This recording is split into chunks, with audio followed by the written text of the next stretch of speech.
Thank you. Yeah. With that, thank you everybody from coming. We want to welcome Melissa Gengler. How you spell? Gengler. Gengler, last name. President and architectural historian at the History Resource Group. The floor is yours. Thank you. Yeah.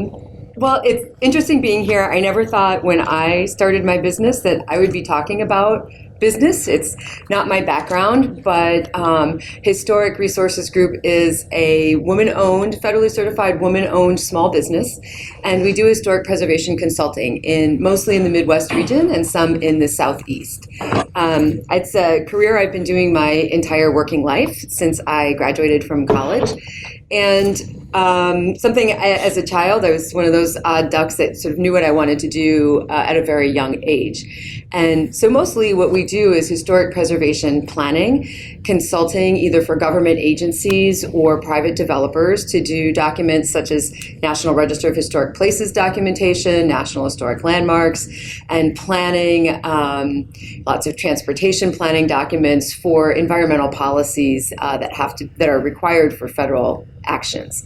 And I was doing this working in an office for 12 years, had a young family, and at the time had flexible scheduling, and office policies changed and flexible scheduling was no longer an option for us. And so that was a real priority for me to be able to pick my son up from school when he was that age. And so I thought, well, what am I going to do now? I don't want to be in the office full time all day, every day, so that I could manage my family and those priorities.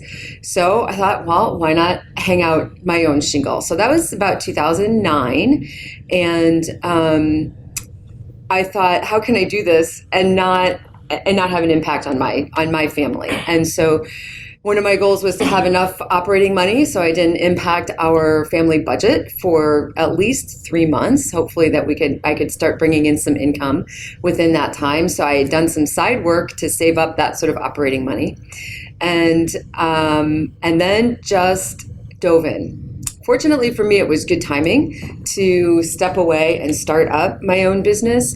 But the first thing you realize really quickly is, though you may know your subject matter, you also need to know a lot of basic business requirements, which I did not know. And so I came here to help identify what my business needs and goals were, to get the business registered within the system for award management for the federal government, so that I could be eligible for at least to bid on federally funded projects and federally granted projects. And so initially the way we got business, first of all, was just a mass email to let consultants and others that I had known and had been working with professionally that I was on the market and could do work for them on the side. And that's how everything started. Marketing was not an issue so much for me because the area of my business was quite specialized in terms of the types of consulting that we did. And but what was important was understanding how to organize the business. So being eligible to bid on federal projects was very important. Understanding how to go about that in terms of what does my business look like. So to become certified as a small business and then certified as a woman-owned small business did set us up for the opportunity to bid on projects that were set aside for those business types, which was very important for me at the time. The other thing was how do you go about doing business? So I at first was just on my own doing business as a DBA, and realized really quickly that just general liability, protection, other insurance things would require some more formal organization. So I did see a business coach. The business coach I worked with was in Council Bluffs. He's no longer around, but it was really valuable to understand, what do I need? How do I need to set things up? And how do I need to establish goals? I knew what I was doing work-wise, but in terms of responsibly participating on project teams, that was a real challenge for me. So I chose to organize as an S Corp, and of course then you realize quickly two, many of your needs are not driven by just what you can do. So people hire HRG because we specialize in a very specific area. And I realized really quickly that it's important to hire other professionals that specialize in those areas to help you with business identity. I see Amy's here. Hi, Amy. We worked with Advocate Design to develop a logo, develop a website, and to keep that logo and website updated as anniversaries approach. But having an S Corp structure was really important, particularly in terms of other areas such as insurance and liability and those sorts of areas where I had to be able to afford protection for not only my company, but for those partners that I worked with. In terms of getting business, one of the things that I found really important, and everybody hears it, I know it's not so much what you know, but who you know, and being able to attend professional conferences, reach out to alumni organizations, and build partnerships. As a very small business, it was really important in order to successfully execute larger projects, building teams and creating teams of different professionals so we could go after and bid on larger projects was really important. So getting a foot in on diverse professional teams was really critical in helping me to establish a reputation, particularly with the federal government, on how to pursue additional work. And so identifying other specialists in very distinct areas and build those project teams in order to bid on projects was really critical in establishing a good business reputation and background. Also, particularly working on federal contracting, the issue of past performance was really important. And even if a project may not be as successful as I liked sometimes, I know in one of the things they said, you know, your best moments and your lowest moments, and it doesn't feel good when you've bid on a project, you've been awarded a project, you submit a first draft, and everybody says this is not at all what we were looking for. But your ability to respond to that responsibly, take that criticism, and hopefully turn those projects around is really critical for what we found, particularly on federal projects with past performance. In bidding on those projects, past performance is one of the requirements, and to have successful past performance almost guarantees your ability to get the next job. If you can't document that successful past performance, you almost never will get rehired as a contractor again on many federal projects. And so that was really critical, to be responsive, to be able to absorb criticism and shift and change and not dig in your heels. As a subject matter expert in specific areas, being able to provide a client with the desired outcome is really important, and that's what they were hiring. That's what they hire us for. And in doing so, being able to provide them what they need then is critical. And being confident in your knowledge, but also being able to rely on those partners in your business is really, really important. At least that's what we found. I think also identifying what you're capable of doing. I found right away there were many projects that we could do and that we wanted to do, but in terms of our ability to finish them successfully, given the scale and scope of projects, it was a real awakening on how to bid. Just how big of a project can we successfully do? What kind of a team can we build to go after and execute successfully larger projects? And how realistic is that? So identifying the scale of a project that was good for us was really important. And now it's been, after 11, almost 12 years in business, a great balance of small, quick, and easy projects that fill in the gap and larger, longer-term projects. And for my business, that means usually between 12 and 24 months. For any individual, that would be a longer-term project. Lots of other things happen really quickly, and you're starting and stopping on smaller projects in between. So that balance was really important, but also recognizing what are we capable of doing, and not acquiring projects that we couldn't successfully execute, because that was not good then for your reputation on your next project. I mentioned earlier identifying a niche. The women-owned small business is very helpful, because it does, I can't compete with a large engineering or consulting firm that has staff in my specialty area. They have the support and the infrastructure that I just don't have in terms of graphic components and in terms of other sort of mapping specialists and things like that. So to be able to identify those projects that are small business set-asides or woman-owned small business set-asides really has given us the ability to compete with others and acquire and successfully then complete those larger projects. And those would be projects where we competitively bid. A request for proposal might be on the street from a federal agency, a state agency, whomever it might be, and then we'll respond to that and hopefully be selected based on all of our qualifications and budgetary requirements. But right now, that's probably only about 20 to 30% of the work that we do. The rest of the work is just work that we get from calls, past relationships with other companies that will just call and say, hey, we have this project, it's going to start this date, and let us know. Now, that being said, one of the other big challenges was managing money. My goal, as I mentioned earlier, was not to impact our family budget. So how can I bring in enough money so that we're not deficient in what our monthly requirements were? And that quickly changed, fortunately, but also being able to manage just because you have it in the bank doesn't mean you can spend it was a really important thing to recognize.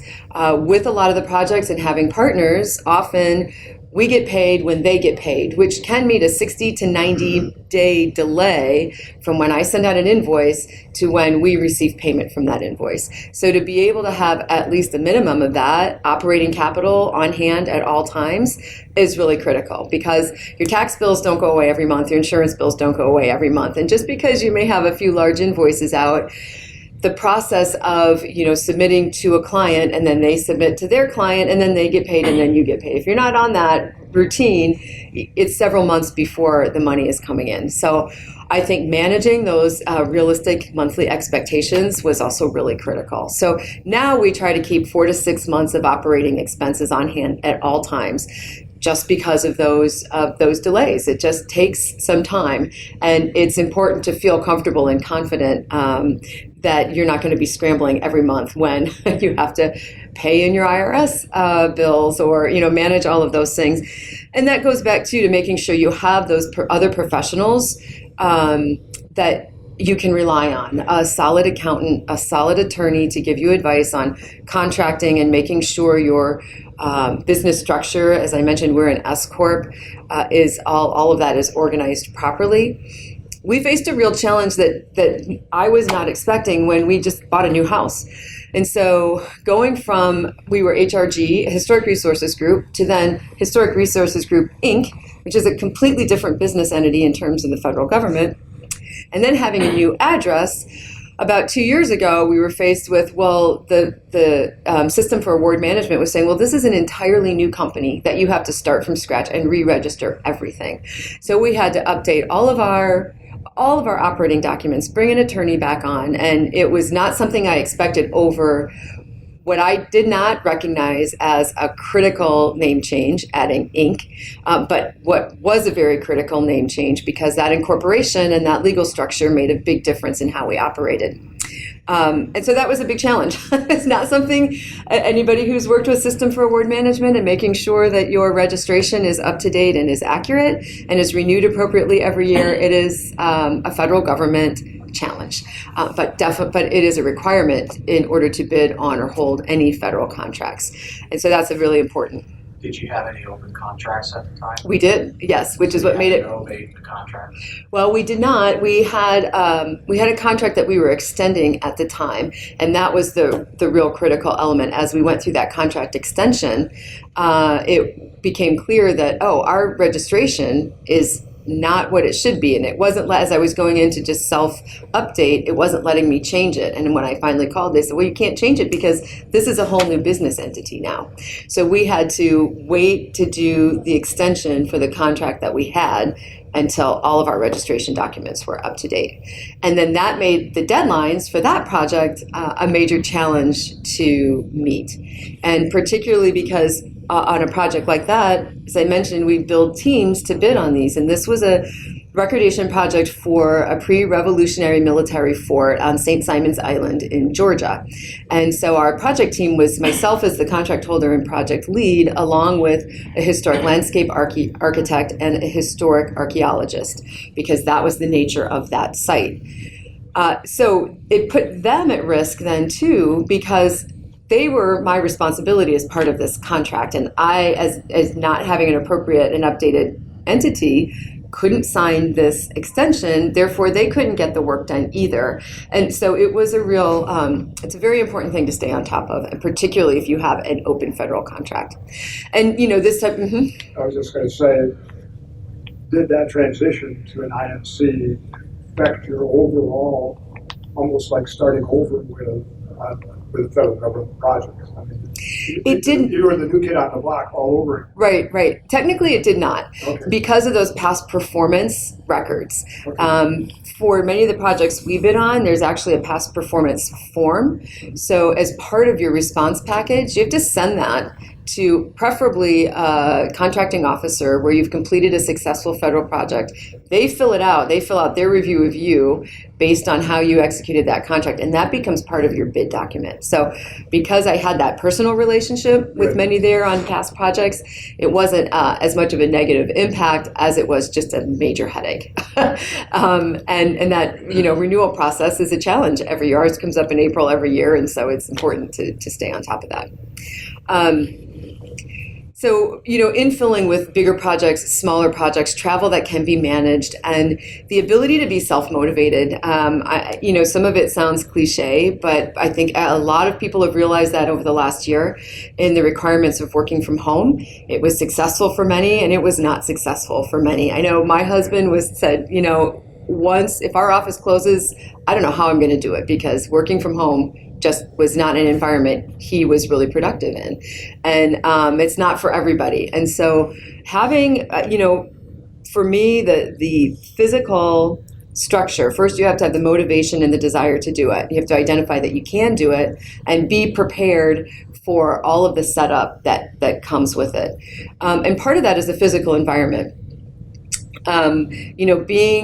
Requiring a separate space within your home, or whether it's in an environment like this where you can work, that's not at the dining room table, because I've done that before. It doesn't work. It doesn't work. You either skip meals or, you're loading all of your stuff up every time you have somebody over. A dedicated workspace and that environment with all the appropriate equipment is really critical. It is not realistic to go to the library to use internet or to use printers or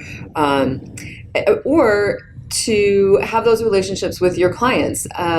We do a lot of photography as part of what we do, and showing up with a little point and shoot camera or taking pictures on your phone, as advanced as some phones now are, it's just not as professional and not as appropriate as being able to show up with legitimate camera equipment to take quality documentation photos. So being able to absorb some of those upfront costs of computers, printers, whatever other equipment, software, those things, it adds up, but they're really important to have that work environment that's yours, where you can successfully complete. It sounds very basic, but I learned really quickly with having a tablet or just a laptop. It's not a realistic way to always do business. And on that note, too, having the professionals that can help you get those things set up is really important. So having the motivation, the drive, the hard work, it's just nothing but hard work. The more time you put in, the better you're going to be. The confidence, so that when you are talking to people, talking to clients, trying to get work, they recognize you as the go-to person. I think being able to express what you know clearly and feeling confident in the knowledge that you have will help you win jobs. There's no doubt about it that if you can answer the question more directly, if you don't know the answer to the question, you can express that and find that out. And if the clients have confidence in you, that will lead to the next job. It's a really important thing, and that's challenging sometimes when you don't know, or when you're on teams with others, very smart people with lots of experience, it can be very overwhelming. And so to be able to just feel like you can go with that flow is really important. As I mentioned, the work environment, the physical work environment is critical, and support. You have to have the support of your family and your friends. My husband was a huge support. He said, go for it. We'll do whatever we can to make it work. It's now 12 years later, and it's going great. And that was really critically important, because if I didn't have family support, and we had a younger child at the time who just left for college, so now we have a whole different sort of environment that we're doing. You got that extra room you need. Now I've got another extra room, which is going to become a sewing room or something else. I don't know, but I guess he'll want to come home eventually. But having that support, whether it's from family, friends, another work environment, whatever community, a religious community, whatever it is really critical, because it's hard, it's stressful, you work a lot of hours, and anybody who owns or runs a small business recognizes that you never leave it. When you're going away for the weekend, you're checking email. You're working at night because you told somebody you would get something done. It's not 8 to 5. It doesn't stop in the morning and the evening like everybody else does. And having a family that's understanding and responsive, or whatever your support structure is very important, because you tend not to let it go. You've got to follow it, and you've got to nurture it and make it successul. So that said, those are the things that I learned.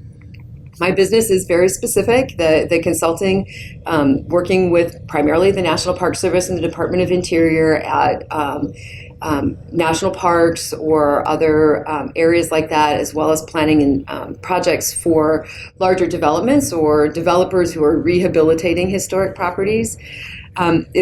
It's a different area, but the business tenants and what it takes to try to make it successful, or at least a solid income for me and my family, is pretty consistent with what I hear from a lot of other people who are running small businesses. What are a couple of more exciting or fun projects you've worked on? The first exciting, fun project where I did like a pinch me, like I can't believe I'm here working, is when we did a big recordation project for the National Park Service at Mount Rushmore.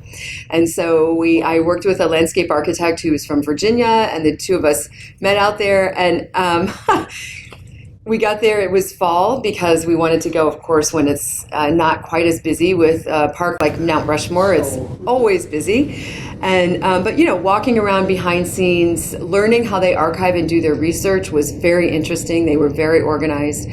And dealing with, we got there, parked, I unloaded my things, I picked up my bag and got stung by a bee. There was a bee, I had a bag that had flowers on it, so don't carry bags with flowers when you're going to be working outside. There was a bee on the handle. It stung me on the middle finger of my right hand. And I've never been stung by a bee before. So I went to the meeting, our kickoff meeting with the park superintendent, with all of the people, with a giant swollen middle finger that I could not use. And they kept saying, hold it up. And so I was holding, trying to, so I thought, I can't believe this is happening. So that was probably one of my first big sort of pinch yourself moments, because it's such an iconic resource. And as you study and learn about those properties, it's, you never look at them the same way again. How did you build your list of, I would say, subs or consultants that you bring into projects? Landscape architects, regular architects. Mm-hmm. Networking, mostly networking. Trying to be low person on the totem pole for somebody else's project, and then being part of that introduced you to everybody else on the team. And it's really networking, going to conferences. Some of the best teams that I've pulled together were the result of attending an alumni event for the college I graduated from. I went there and met some others who were trying to do the same thing. And I said, hey, I have some projects you could work with me on. So I have a historian in Oklahoma who works with me, a historic landscape architect in Virginia. We're all spread out. We're all organized about the same. But it was really being involved in a larger project for somebody else, and then starting to make those connections, and then taking the risk of asking those people to be on my team for the first time and bidding on a project, and then successfully winning that project. Have you had a chance to work in the Apostle Islands? Interesting that you say that. I have not, but team members I have worked with have worked at the Apostle Islands. So we did do a big recordation project at the Theodore Roosevelt National Park up in North Dakota, which was really fascinating. But we've worked in Ohio at William Howard Taft site. We've worked with the Bill Clinton site in Hope, Arkansas. which was interesting because it was a long term there for that recordation project, and it's a dry county, and like the 5 counties around it are dry counties, and after so many days it's hot and it's a lot of dirty work. We were ready for a cocktail at the end, so we wound up driving to Texarkana, in Texas, too. And then again, that's the community building of the team. Where it's not just the professional work, but it's also your ability to interact and be supportive of the others on the team. So Again, go to dry tortugas. yeah, yes, no, we have not been there yet either. At least not for professional work. But those projects with the federal government are exciting because they do manage some of the biggest and best natural and cultural resources in the country. So to be able to work on them and to work behind the scenes on them is really exciting. We're just finishing a project in St. Genevieve, Missouri on French colonial architecture, and St. Genevieve has this building is called Pitot en Terre construction, and it's vertical logs in the ground from the 1790s. And there's only 5 of these structures left in the country that we know of. And so we were joking that our goal at the end of this project was to make sure there's not 4. So, there, as you can imagine, some inherent structural challenges with a building that's that age with wood right in the ground. So it's all part of it. Part of the passion and being able to be successful is really also loving what you do. You mentioned being a woman-owned small business. And have you completed the certification with the SBA on that? Yes. Have you received that? Yes, we did that from the very beginning. So that would have been back in probably about 2011 or two. No, they Oh, the new certification? The new certification. Yes, in the last year or so. Yeah, it started last fall. Yes. You don't show up on the list. Oh, really? Okay, I'll have to double check that and see. So we just went through the system for award management, and then it links you to the new SBA. And so I'll thank you for saying that. I will. Well, that's your SBA profile. Yeah. I'm PTAC. Oh, okay. So PTAC, which is excellent because we get the PTAC emails, and that's a big way of how we find out about some of the projects. If it's not an invitation to bid, PTAC is excellent. So I will talk to you to make sure that we have that Yes. up to date. Afterwards, I would like to. Thank you, because as I mentioned with the SAM, when we changed the name and then had a change of address, it was started from scratch. So I'll make sure we have that up to date. I would too, because I have an architectural background. Oh, okay. So you're That's a 4 career ago, but then. okay. Excellent. Yeah. Do you have staff besides yourself? I do. So I have contract staff, like an accountant and things like that. But then, yes, we have staff that we pay part-time, mostly some administrative staff. And then for the most part, it is other independent contractors where we'll partner on projects. 90 to 120 days is not surprising for working with the feds. I will say the feds are probably the quickest to turn around payment. As a small business, you get an advance. They prioritize you. So once you get an invoice approved and submitted into their what's the IPP, the invoice something platform. I can't remember what the IPP stands. And you submit it, they will pay within 2 weeks. Really? The feds are excellent. It's some of the larger engineering and consulting firms because they have this structure, and when they get paid from their client, you get paid from them. So as a sub to another contract holder, you have to just get into their calendar. And most of them are very good to say, first Thursday, make sure you have us an invoice so that we can get it, so you don't have to wait another 30 days. I owned an office furniture business. I had a GSA with the state of Nebraska and the city and the county and all of that. Mm-hmm. It's always fun. The feds are the best. The state, county, city, everybody's a little bit different. But it's that's why maintaining a balance is really critical because 120 days, 4 months. Yeah. I mean, and for me, I don't have a lot of overhead. I work from home. I don't have an office like this. But all the rest of the things, organizing who owns your car and how you insure your car, all of those other things are really important too. But What's been your biggest challenge? Time management. I like to say yes. I like what I do, and I like to be busy. And that often can translate into lots of nights and lots of weekends. And so understanding the projects that are going to be really beneficial to me and my business and my partners, and not saying yes to everything. I mean, that may sound like kind of a lame answer, but overextending yourself is very easy to do when you run a small business. And it's real easy to get exhausted and overwhelmed and think, okay, how am I going to get all this done by whenever? And you know, our philosophy is if we tell somebody, if we have a deadline and we set a milestone, it will not be late. And that's a really important sense of responsibility for those who rely on us for those things. That's why you have the credentials you do. Yes. Yeah. So I think that time management is probably my biggest. Don't overextend yourself.